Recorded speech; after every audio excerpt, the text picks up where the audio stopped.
Welcome, welcome. Andrew Tate, how you doing, my brother? I'm good, my friend. I'm good. Sorry for the delay in my appearance, but I made it in the end. That's the most important thing. Very nice. Thank you for accepting the invitation. Glad to So, be here. so let's start off with see. They got to see this. You're in this car now. Was it familiarize me with some of these? This brand. This it says on the steering wheel. E. Hold on. What are the people saying here?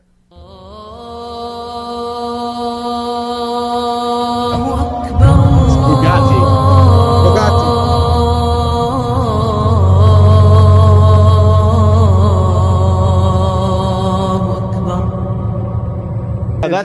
That's me in Dubai, just living the life, my friend, living the life in Dubai. So I'm there a lot. I'm there often, and that's actually my place I stay. It's right opposite the mosque. So Beautiful. Do you actually, if you don't mind me, do you know the words? What are being said when you hear the adhan? Since you hear it so often there.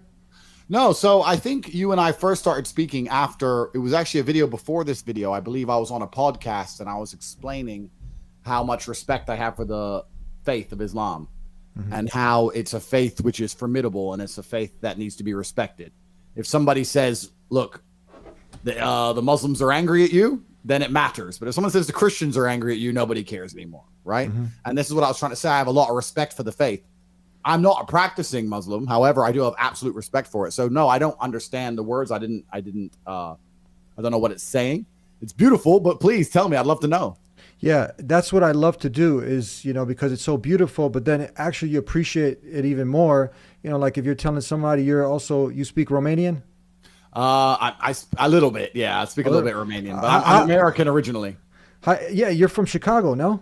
Correct. I'm from Chicago, but I live in Romania now, which is, it's kind of crazy. Like my whole religious experience, my whole religious journey is I prefer to spend time in the most religious places on earth. I think they're the best places to be. Romania is it's the opposite of Dubai. It's extremely Orthodox Christian. It's actually the most Christian country in the world. So I spend most of my time between Dubai, which is, very overtly Muslim. And then I come back to Romania, which is very overtly Christian, but both of them have strong faith. And I think a lot of the problems with the world today is that the West is lacking faith. And I don't like being around. I don't like being in agnostic or atheistic societies anymore. I try to avoid them if possible. So inshallah, which means God willing, after you, and I'll define these terms as we go along, after you take maybe inshallah in the future, you take your shahada, or maybe even on the show, you can end up in the most holiest place in Mecca, since you like being around the most religious places. Well, hey, absolutely. I mean, but like I said, my own personal journey, I think it's taking a little bit of time. I know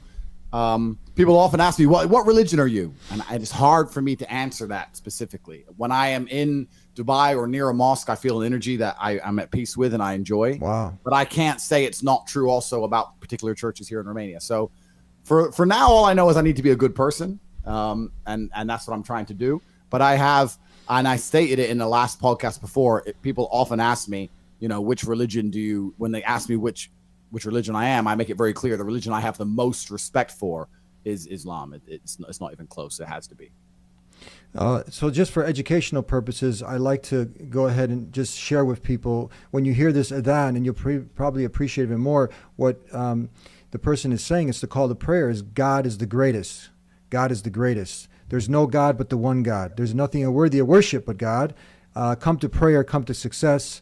And there's nothing worthy of worship except God, and Muhammad is the final messenger. This is basically, in a nutshell, what the meaning is behind it. So that seems pretty reasonable. Yeah, I mean, yeah. And that would automatically include Jesus and all the preceding messengers that came, because when you take this testimony, the shahada, right away, it doesn't exclude Jesus. And this is, I don't know if you've already learned by now, that it's a pillar. It's actually, the belief in Jesus is something that every Muslim has to love and revere Jesus as a mighty messenger. Otherwise, you exit Islam. Yeah, it's actually amazing how, in many ways, like you're saying, Jesus is one part of it, but in many ways, obviously there's key differences, but in many ways, there's a lot of similarities. And it's kind of funny to me, whereas Christianity in the modern world has become such a laughingstock. And it has been, because people don't practice it in any kind of strict way anymore, really. And people say, oh, Islam's so strict. And I say, look, a lot of the rules of Islam are also in the Bible. You're a Christian who's never read it. Like, you've never read your own Bible. You don't know what your own rules are. So it's amazing how similar a lot of the tenets of the two religions are. It's just Islam and Muslims are the last people who take it seriously and practice it in a way it should be practiced and respect it. And that's why I think I first kind of went viral in the Islamic world when I said, look, I have so much respect for Muslims as a whole and the way they view their faith and how seriously they take it. I don't understand why you have these girls who call themselves Christians and they're drinking on Saturday night, meeting boys, doing whatever, and then going to church on the next day. That doesn't feel real to me. Does that make sense? Mm-hmm. Yeah, absolutely. I want to get into that video now and take some clips from it, and you can watch yourself. I was going to do a breakdown of this, but I said, why not have the man on himself? Hey, you can do a breakdown. Do a breakdown while I'm here. I'd love to hear it, bro. You can do a breakdown. Here, let's go ahead. You'll help me with it. Islam fixes a lot of the problems that men are currently facing. Yeah. The problems we're discussing on this show, Islam fixes all of them, right? That's the first thing about Islam. And I'm not a Muslim, right? If I had to choose a religion, I would, because I live in an Orthodox Christian country, I go to the Orthodox Christian church. I donate $20,000 a month to the church in the country I live in. The church in Romania is very powerful, and I like having church friends. So I give them a lot of money, right? So I would guess I'm an Orthodox Christian. But if I had to bet on one religion as if I were betting on the stock market for the future, you have to bet on Islam. That's deep. What do you think? What do you think of my analysis? I love it. I mean, this is you actually. Did you have a lot of Muslims contacting you after this? I mean, they were sharing. I was getting this video from my team, on WhatsApp, all over the place. I was getting crazy messages all over Instagram, lots and lots of messages, and I think a lot of people were very surprised by what I said. But it's very true. I mean, what I say is the Islamic faith, and I've said it already on this podcast, it's taken seriously. It's respected by its tenets, and it's very much like, let me give an analogy. If you don't respect your own house, if you walk into somebody's house and it's a mess, you're not going to worry about making a mess or about cleaning up after yourself or leaving a cup on the coffee table, right? But if you walk into someone's house and it's pristine, then you're going to be very, very concerned about making a mess. And Muslims have so much respect for themselves that people automatically respect the religion as a whole, whereas Christians don't. And this is the thing. We talk about things having longevity. We talk about things lasting into the future, especially religions as a whole. If you become tolerant of everything to the point where, like Christianity is now, where they say, oh, we're tolerant. Well, if you're so tolerant you ignore your own book, then what are you? Do you know where I'm coming from? And that's why I have so much so much respect for the Islamic faith. And that's why it's the one I would bet on. And when I say bet on, I mean, I know Muslims will be here in 100 years. What does Christian mean today? Very little. What's it going to mean in 100 years? Nothing. Let's be honest, right? So that's also another really interesting way to look at it, because then I start to look at things and say, okay, well, you have to choose which religion or which faith you believe is the true faith. But if one faith survives and the other faith is annihilated in real time, that tells you a lot as well, doesn't it? Doesn't that tell you a lot?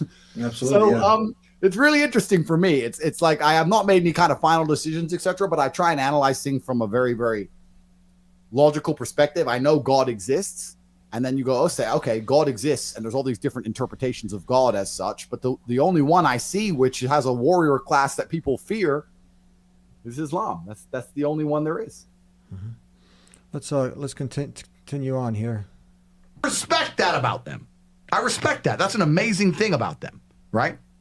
And the third point is, and I've been all around the world, some of the best countries in the world today are the first world Muslim nations. Yeah. Qatar, you can go to Qatar, you can fall asleep with $1 million on your lap in the middle of the street. Nothing's going to happen to you. Saudi Arabia as well. well. You can go to Saudi, nothing will happen to you. You can go to Dubai, UAE, nothing's going to happen to you. They leave their cars parked with the keys inside. It's so safe. Yeah. Wow. We often hear, Andrew, people end up hearing that, oh, if you go out to that part of the world, they're going to chop your head off.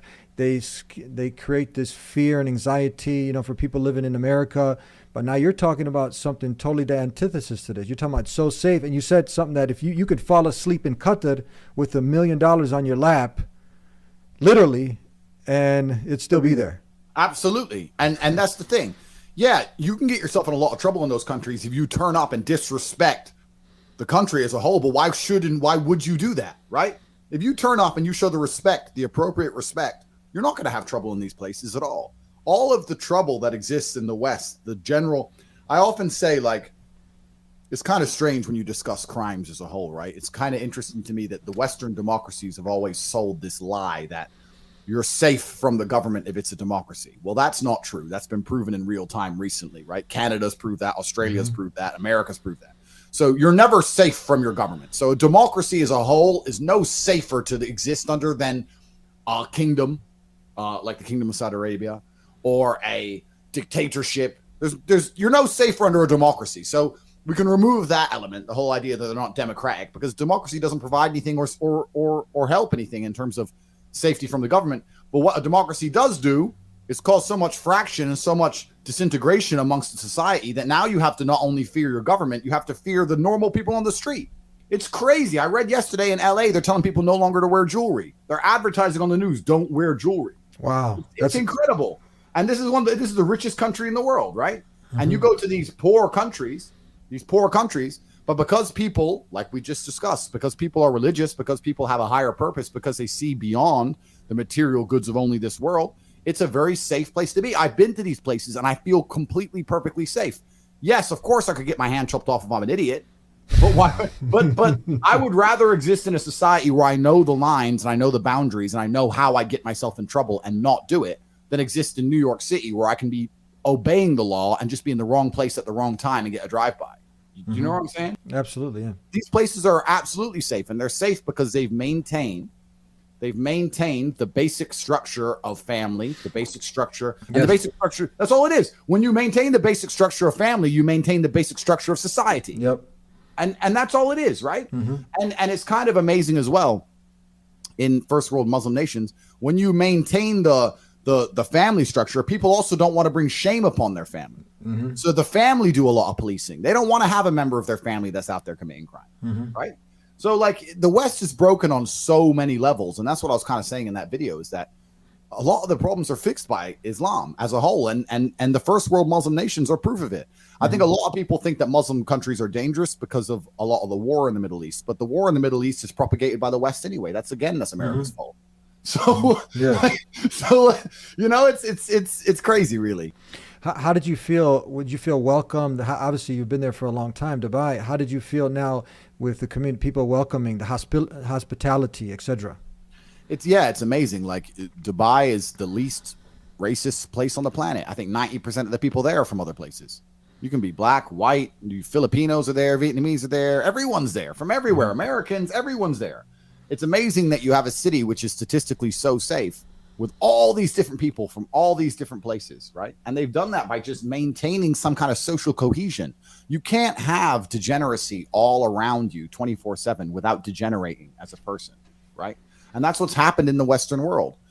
To a degree, Christianity used to keep the Western world in check, but the Christianity's become so weak it doesn't mean anything anymore. And we're living in a situation now where if you want to go somewhere where you know that you can exist in a wholesome environment, I mean that when you go outside, you're going to see families, man, woman, some children. It's going to be fairly wholesome. You're not going to see any kind of degeneracy. You're not going to see anything strange, anything weird. You're not going to see like any of the crazy crap you would see walking down a street in LA. You're just not going to see it. And Dubai tries very, very hard to prevent degeneracy while also allowing people from all around the world to come live in safety and work hard and make a good life for themselves. And they've done it all under the guise of Islam. I have so much respect for that. Women, everyone's married. Every woman obeys her husband. Every single woman has 4, 5, 6 kids, big families, all the things we're talking about, all the problems we have here, right? They've got none of that, none of it, because of Islam. Islam keeps society in the role where women obey their man, women have children, women have big families, women are exceptionally happy to do so. Yes. Before some Western girl comes in here and runs her mouth, the Islamic women are happier than any you're going to see in the club tonight. They're very true. They're happy. Society is functioning. Their population is growing because in most Western countries, the population is declining. Yep. Tim Cass was talking about it today. I was talking. We were 2 people have 1 kid. Doesn't work. Doesn't work, right? 2 people need to have 3.1 kids because people die, right? People die prematurely, blah, blah, blah, blah. Yeah. So we have population problems in the West. They have none of the population problems. Society is functioning. And that's what society is. Society starts at the smallest possible group. You have families, and families make a street, and that street makes a village, and that village makes a town makes a city, and that city makes a country. That's a beautiful example that you just gave, but we seem like people are going away from this.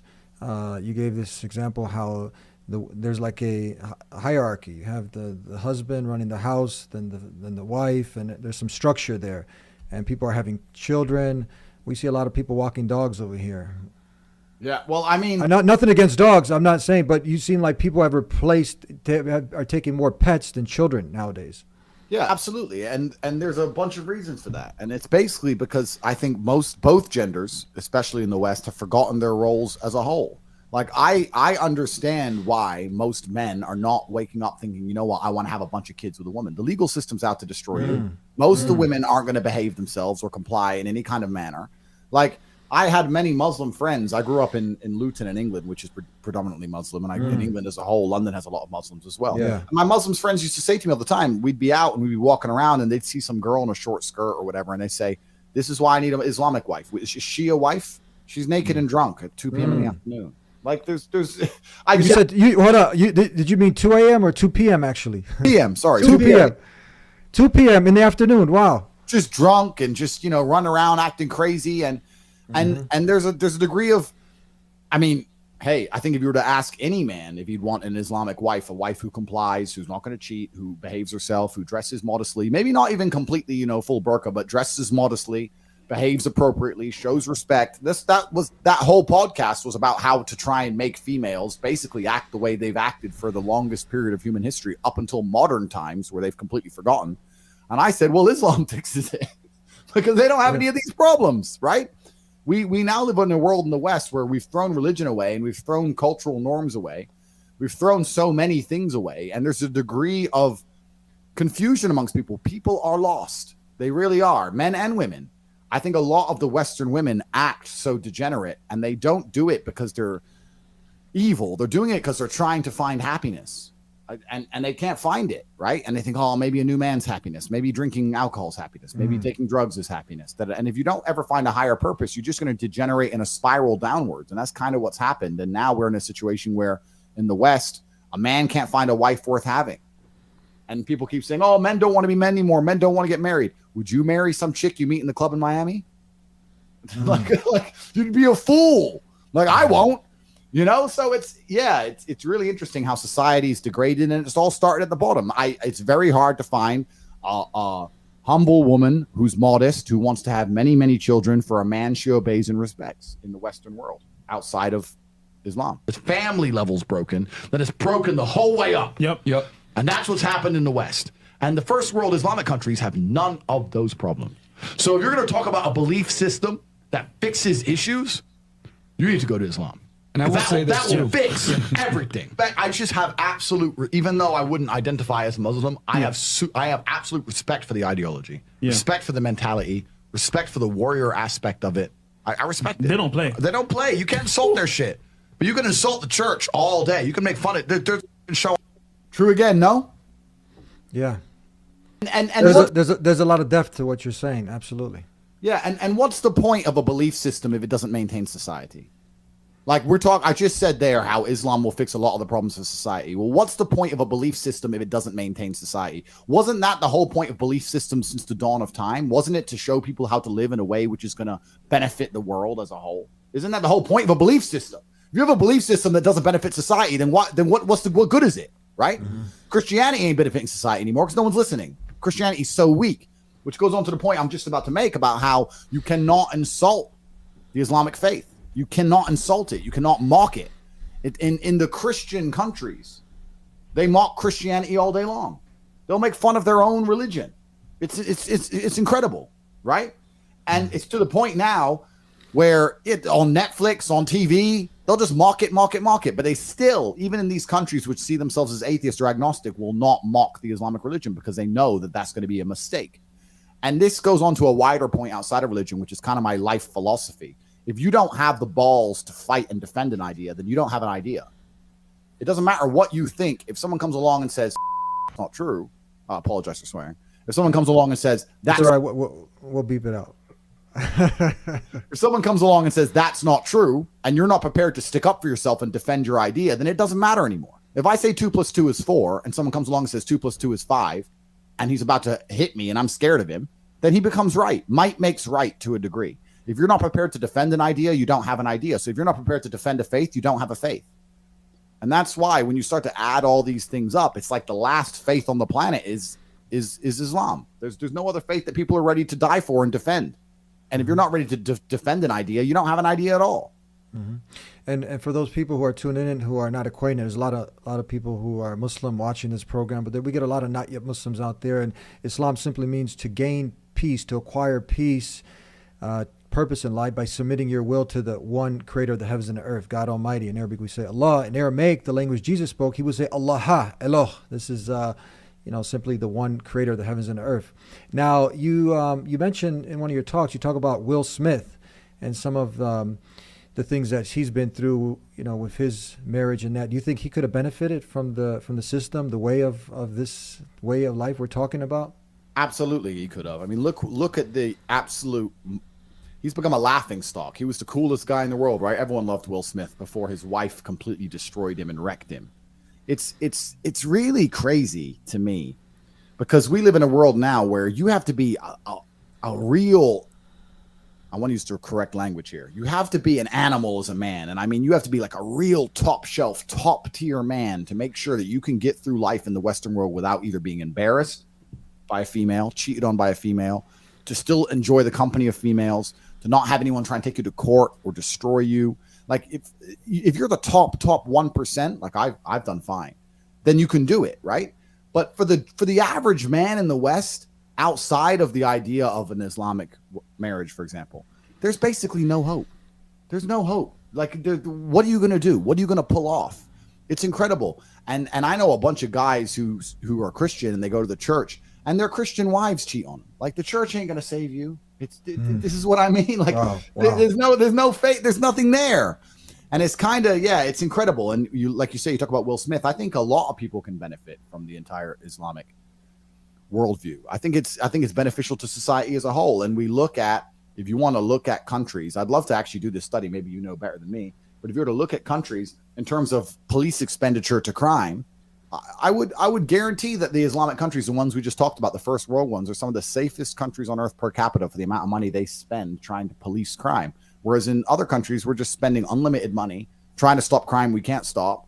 Women don't respect men anymore. Men don't really want the women besides for a one-night stand. No one's having children. No one's having families. No one's satisfied or fulfilled, which is why they want to take drugs and do stupid things and degenerate themselves. And everything spirals into the other, right?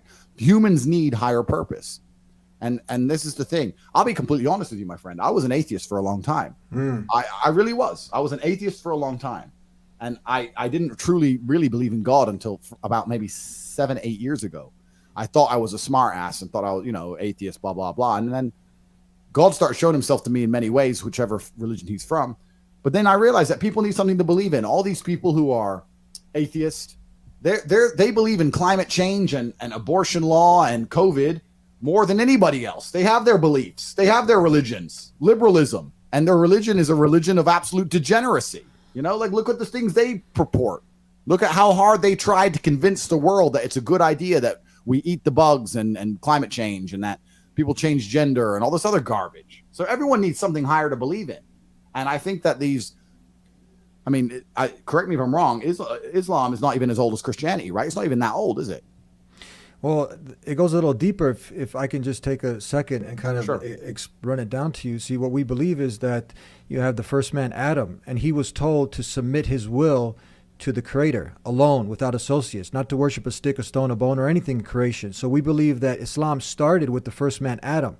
Then that concept of submission to the will of one and only one God, not worshiping your desires, not worshiping a human being, anything in creation, was the same way of life that was preached and taught with every messenger that God Almighty sent. And from Abraham, Noah, Moses, you name it, many of the biblical prophets, they all call their people to worship one and only one God and to submit their will. Like the Lord's Prayer. You hear the Lord's Prayer, "O our Father who art in heaven, hallowed be thy name, thy kingdom come, thy will be done." We say this is Islam.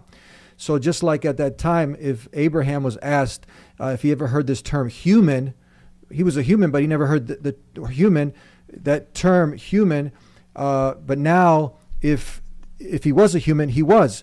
Same thing. There's a verse in the Quran where God Almighty is saying Abraham, he wasn't a Jew or a Christian, but he was one who submitted his will to God Almighty. That's what a Muslim is, because that's why defining these terms is so important, because you think Muslim, you think an Arab in the desert, you'll think Islam, it's like some religion, it's a new religion that started with Muhammad. No, we say it started with the first man, Adam. It continued with Moses, Abraham, Jesus, peace be upon him.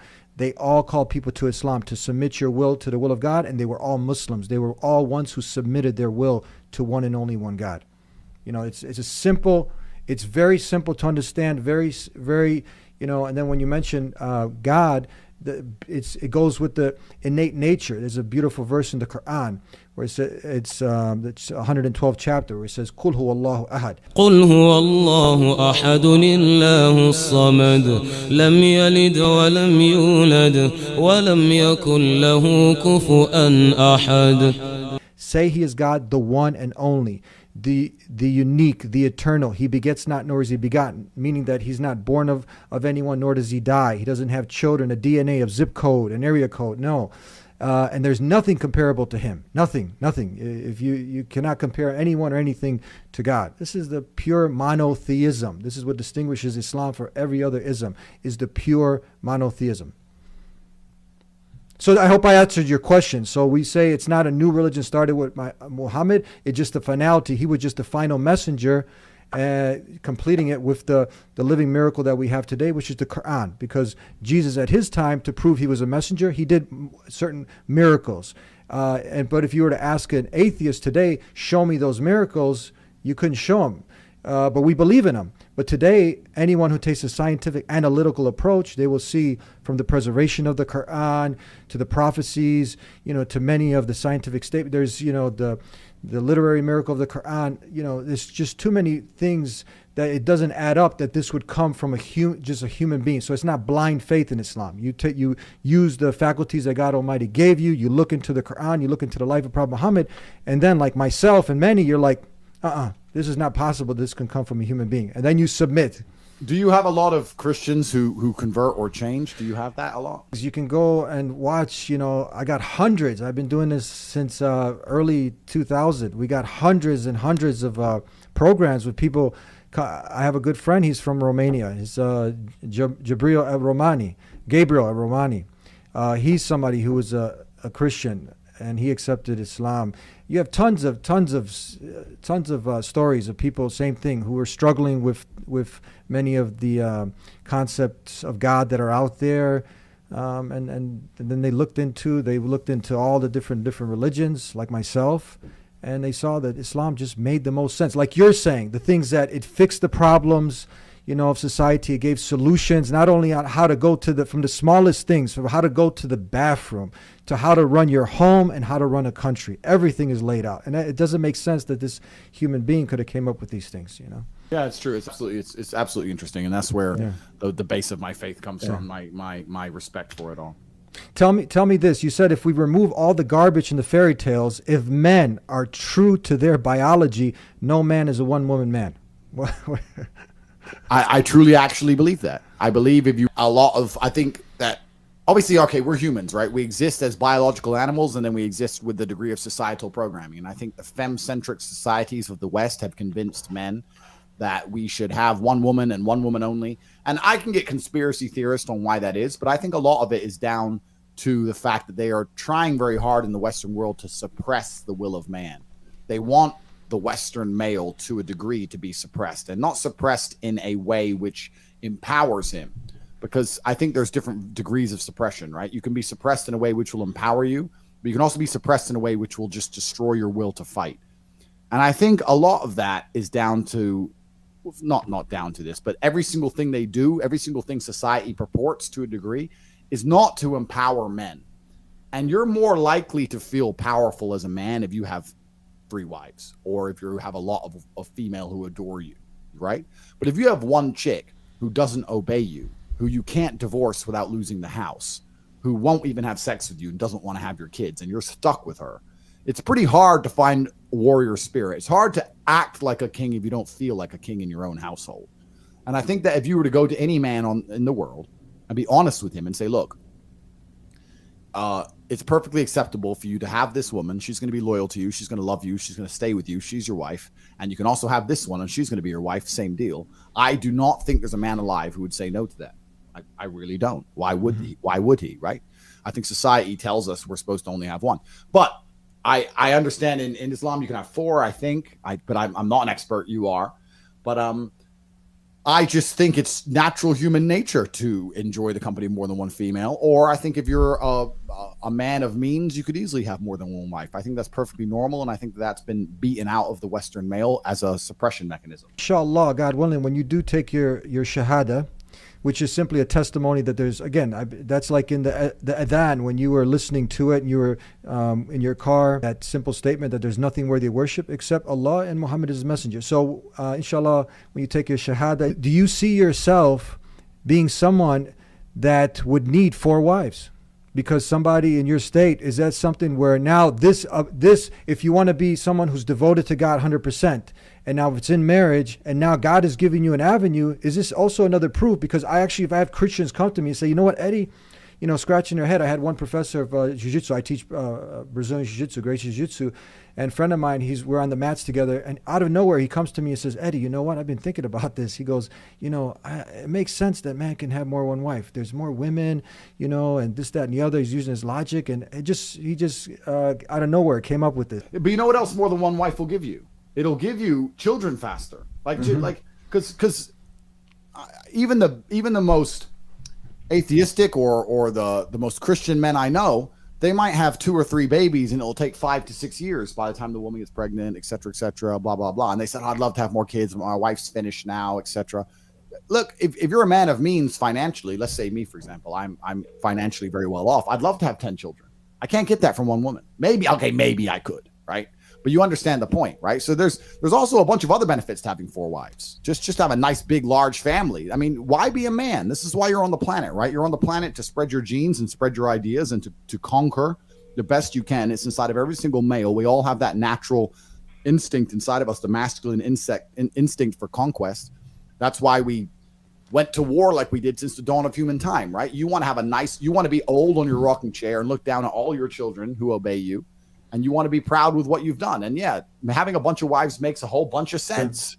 It makes a bunch of sense. Like, I don't see why it wouldn't. Now, obviously, the Western female will say, that's disgusting. But the Western female will sleep with a guy she met for 10 minutes, and she thinks that's not disgusting. So her entire worldview is absolutely distorted.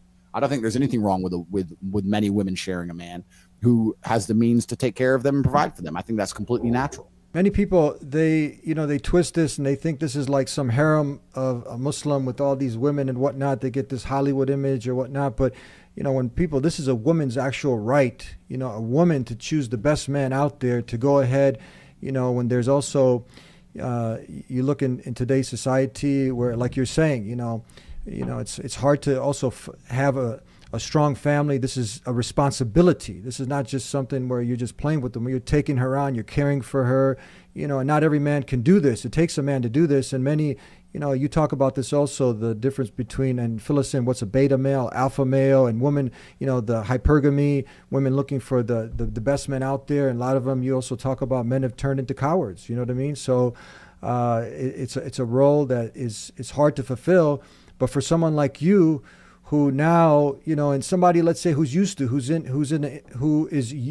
to, let's say, a famous person, a celebrity, a man of status, and you also give this example, like through history, the sultans, the leaders, the conqueror, whoever, the highest men of society. This was something that they all had multiple wives. They had multiple women. So now to limit a man in this stature, in this status, to just one, but now you have an avenue that God has allowed.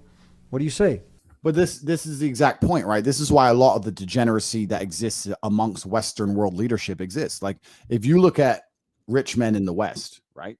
A rich man in the West, especially a someone who works in politics, they're only allowed by society and by Christian law to have one woman. And they have this one woman, and they're not satisfied with her. So what do they end up doing? They end up looking for secrets. They want to do things that nobody's going to know about. So what do they do in secret? Well, we can go down the rabbit hole of Epstein's Island and XYZ and all the crazy, degenerate, disgusting things they do just to pretend and promote this one woman image. But truthfully, no man is satisfied with that. And because they're not satisfied, they're out there doing whatever they can in secret. And basically, a lot of it's absolutely degenerate. Whereas if you look at the leader of UAE, he has 7-8 wives, but that means he doesn't need to go down any kind of degenerate avenue because he's satisfied as an individual and he's satisfied with his status. Look, as a man, especially if you're a high status male, you want to be satisfied with that status, right? I have worked very, very hard to become a high status male. So I want to drive a car that reflects that. I want to have a relationship or relationships that reflect that. Nobody wants to become the richest man in the world to sit around with one chick who doesn't obey them. Nobody's interested in that. And that's why they go down the path of degeneracy. This is why I think the Western world is so degenerate, because they're not allowed to live out their natural male instinct. They're not allowed to live out their masculine instinct.